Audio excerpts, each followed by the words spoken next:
What is going on, you guys? I am coming to you today with just an article about TIE fighters. I don't think there's really anything brand new in this article if you've been following along, because I believe everything has already been unboxed from the Imperial conversion kit. So I think all the new TIE fighter pilots had been spoiled already, but still going to go through them. Plus, this is the beginning of conversion kit winner week, which means we are going to start announcing winners. So the first winner will be announced towards the end of the video, so stay tuned for that as well.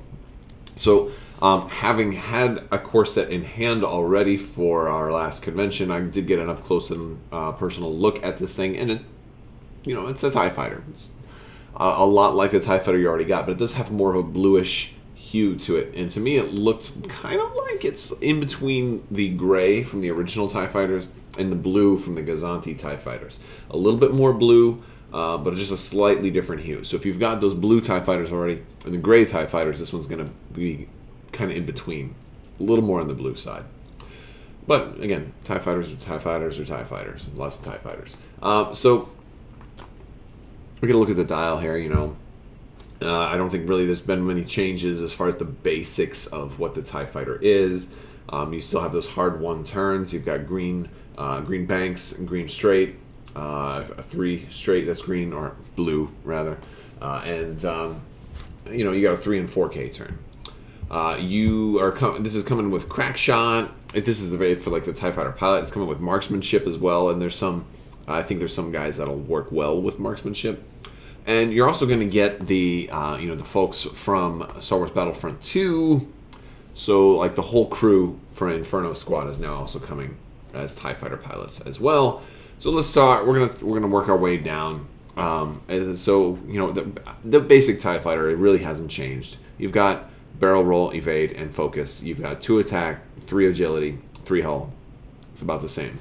What is slightly different is that your 2 attack is now potentially a little bit better. Your defense is potentially a little bit worse. Like evade doesn't give you an extra evade result; it just changes a die. So you're not going to can't block 4 hits now. So Hal Runner, when a friendly ship at range 0 through 1 perform a primary attack, that ship may re-roll 1 attack die. Okay, about the same as it was before. Range 0 through 1. 0 just means touching. So if if you haven't been paying attention to X-Wing 2.0, range 0 is just their future-proofing way of talking about touching. And she's initiative 5, which is what they call pilot skill. Pilot skill is now capped at 6, so 5 is still pretty high.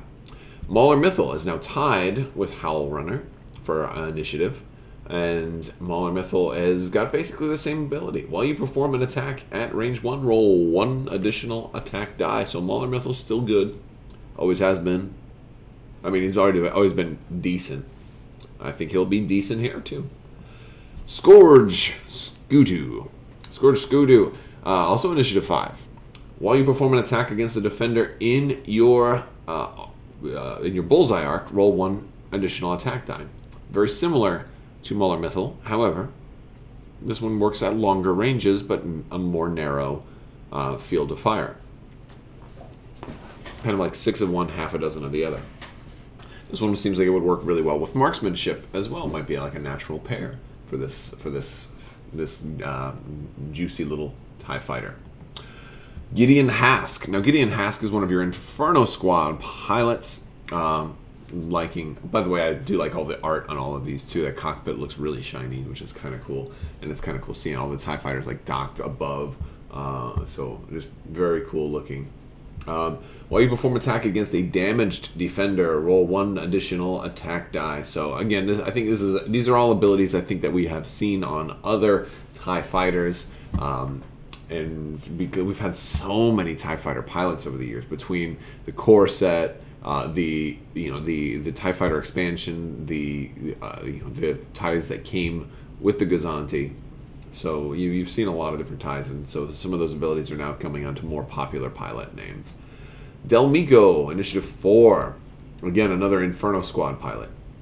While a friendly ship at range 0 to 2 defends against a damaged attacker, the defender may re-roll 1 defense die. So this one is a new pilot ability. If somebody's damaged and they're attacking you, the defender can roll an extra defense die. So here's a way that you can buff, almost like Howl Runner for defense. I mean, it's different, but it's giving you an extra defense die, which I'd rather have an extra defense die than just re-rolling a die, but that's not bad. You just have to get some damage on somebody. Sane Marana, while you perform an attack, you may spend a crit result. If you do, deal a face-down damage card to the defender, then cancel your remaining results. So, again, a nice option for anything that's going to guarantee that crit. So something like Marksmanship, again, might be nice. Be a nice option to be able to get those crits. And with only 2 attack dice, you're maybe not gonna, you might not always get damage through. So this is just a nice way to force you to get damage through. And again, I think this was Wampa, if I'm the same ability. If I'm remembering correctly, a lot of fun. No, this is Wampa. Or did they flip flop? While you perform an attack, you may spend a charge to roll 1 additional attack die. After defending, lose a charge. Now, Wampa is going to get a charge back each turn because there's a little +1 symbol right next to the 1. So basically, each turn Wampa has a charge. If you attack Wampa, Wampa just rolls the 2. But if you don't attack Wampa first, now Wampa's initiative 1, which means Wampa's shooting last. Wampa's like Greedo here. But if you give Wampa the chance, Wampa will get you. So actually, it's not a bad, especially if he's cheap. At initiative 1, he'll probably be cheap. Not a bad unique pilot. It's not a bad ability for somebody who's probably going to be cheap. Kind of like that. This would be a nice tie to just put into a list that wasn't necessarily trying to run a whole bunch of ties. So just be a nice one to just have on the side. Kind of like that. Plus, if you end up getting other abilities that you can put on here that can use charge, like for a pilot, then it could potentially. I think that stuff like that will be extremely slim, but it'll usually your charge is going to be on an upgrade that's specific, like a torpedo or something like that.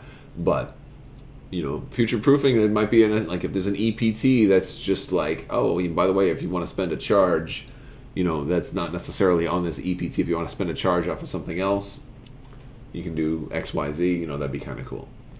And so we're going to also get Juke. So a Juke, it seems like it's mostly unchanged. It's a small or medium ship.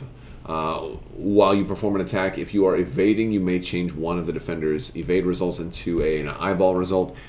This is the same thing as it was before. There's just the wording has changed. If you're evading, this just means if you have an evade token. You don't actually have to spend it on this attack. You just have to have the evade token. That means that you are evading.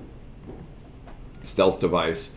While you defend, if your charge is active, roll an additional defense die. After you suffer damage, lose a charge. This is not a recurring charge, but this is one that could, in theory, be recharged if you had something that just add a charge back to something.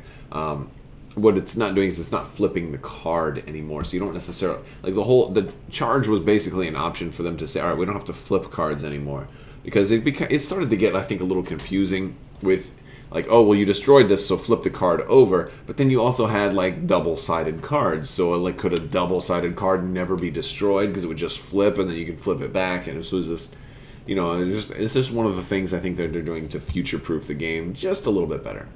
And then that's kind of everything they showed us. We're also having Marksmanship and Crack Shot in here, but we've already seen those. And we're gonna have a bunch of quick build pilots in there as well. Still annoyed they didn't give us the quick builds in Wave 14. So I have some winners to announce today.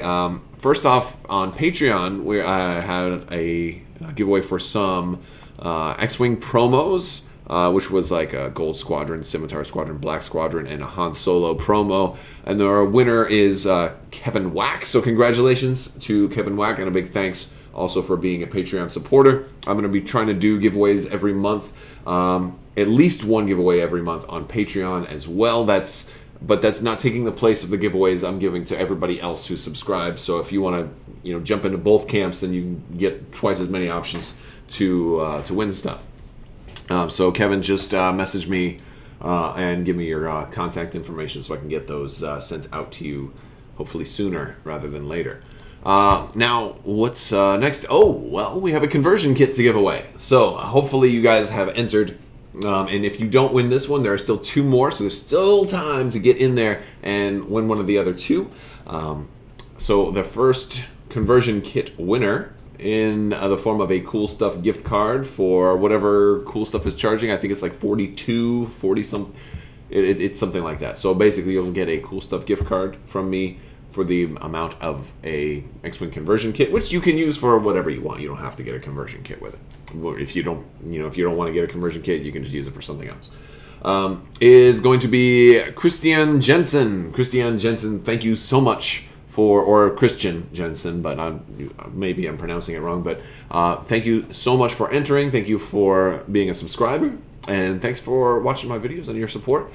Make sure you just contact me on the back end of my channel. There's an About page on YouTube, and it has a link to get in touch with me. If not, you can go to crabbok.com, and there's an About page there on how you can get in touch with me. And I just need your contact information, and we can square away that whole thing. If you don't get in touch with me, I mean, I'm going to give you like 30 days. But if you don't, then it's just going to get paid for. It's going to get rolled into future giveaways. So, and that's about all I've got for you guys today. So, still chance to win. There's 2 more conversion kit giveaways that are going to be happening. They're going to be happening this week. So stay tuned for that. Got to watch my videos to find out, because I'm not going to put in the headline, oh, this is where, that's kind of one of the reasons I do this, is to kind of help this whole thing go. So watch the videos, tune in, and hopefully, and I typically announce them towards the end of the videos. And Gen Con is coming up very, very soon, so super excited about that. I do have a set time to talk with some of the Battlestar Galactica folks from Ares and get, I already have like an appointment to meet up with them and get a demo on of Battlestar Galactica. So I will be bringing you guys some really cool news for that game as well, which if you play X-Wing, maybe you're interested, because that one looks very, very cool and different enough that it won't necessarily force you to quit one to play the other, or maybe, maybe you'll like both. All right, well, that's all I got for you guys. Thank you so much for watching. If you liked the video, go ahead and give it a thumbs up. Let me know what you think down in the comments below. Be sure to check out Crabbok.com. If you want to support me on Patreon, be welcomed to do that. Thank you so much for all of your continued support, and have a great day.